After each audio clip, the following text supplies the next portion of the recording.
IT కేంద్రంగా నవ్యాంధ్ర అభివృద్ధి దిశగా మరో ముందడుగు పడింది. విజయవాడలోని ఆటోనగర్లో 7 ఐటీ సంస్థల్ని ఆ శాఖ మంత్రి నారా లోకేష్ ప్రారంభించారు. వీటి ద్వారా 300 మందికి ఉద్యోగాలు లభించాయి.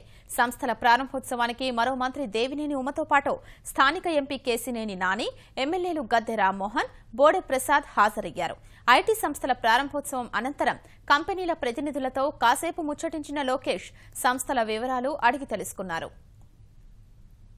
ప్రపంచంలో ఉన్న పెద్ద సంస్థలందరితో మాట్లాడి ఒక క్లౌడ్ హబ్ పాలసీ కూడా తీసుకొస్తున్నాం. ఈ క్లౌడ్ హబ్ పాలసీ వల్ల భారతదేశంలోనే కాదు, సౌత్ ఏషియాలో ఉన్న ఏదైతే బిగ్ డేటా సెంటర్స్ ఉంటాయో అవన్నీ కూడా మన విశాఖపట్నం కానీ ఆంధ్ర రాష్ట్రానికి వచ్చే అవకాశాలు రాబోయే రోజుల్లో ఉన్నాయి. 90 రోజుల్లో ఏ ప్రభుత్వం చేయని విధంగా 2 కొత్త పాలసీస్ తీసుకొచ్చాం. 3వ పాలసీ కూడా తీసుకురావాలని ఒక నిర్ణయం ప్రభుత్వం తీసుకుంది. ముఖ్యమంత్రి గారు నేను మంత్రి కాకుండా ముందల హెచ్సిఎల్తో ఒప్పందం పెట్టుకోవడం జరిగింది.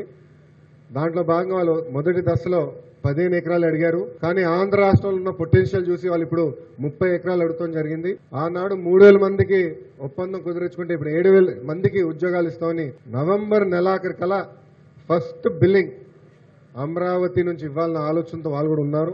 దాంట్లో భాగంగా వాళ్ళతో కూడా ముందర వెళ్తున్నాం. ఇంకొక రాబోయే 30 రోజుల్లో మేము పడిన కష్టాలు ఫలితాలు వస్తున్నాయి. పెద్ద పెద్ద కంపెనీలతో మేము ఇప్పుడు ముందరికి వెళ్తాం జరుగుతుంది. రాబోయే 60 రోజుల్లో మేజర్ అనౌన్స్మెంట్స్ చేయబోతున్నాం. దాదాపు 10 నుంచి 15,000 మందికి మొదటి దశలో ఉద్యోగాలు కల్పించే ఆలోచనలోనే ఉన్నాం.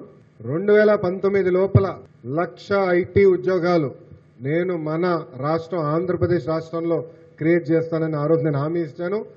దాంట్లో భాగంగా మేము ముందరికి వెళ్తున్నాం. మేము ఒక వెబ్సైట్ పెడతాం. యజమాని సహకరిస్తే ఎంప్లాయీ పేర్లు కూడా పెడతాం. రాబోయే 3 నెలల్లో ఎలక్ట్రానిక్ సైడ్లో కూడా చాలా యాక్షన్ ఉంది.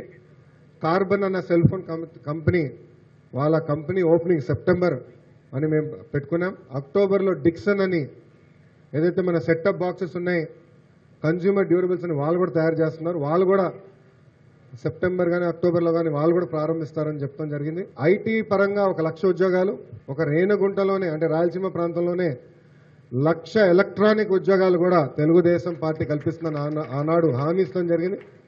ఇవన్నీ ట్రాన్స్పరెంట్గా మేము వెబ్సైట్లో పెట్టేస్తాం.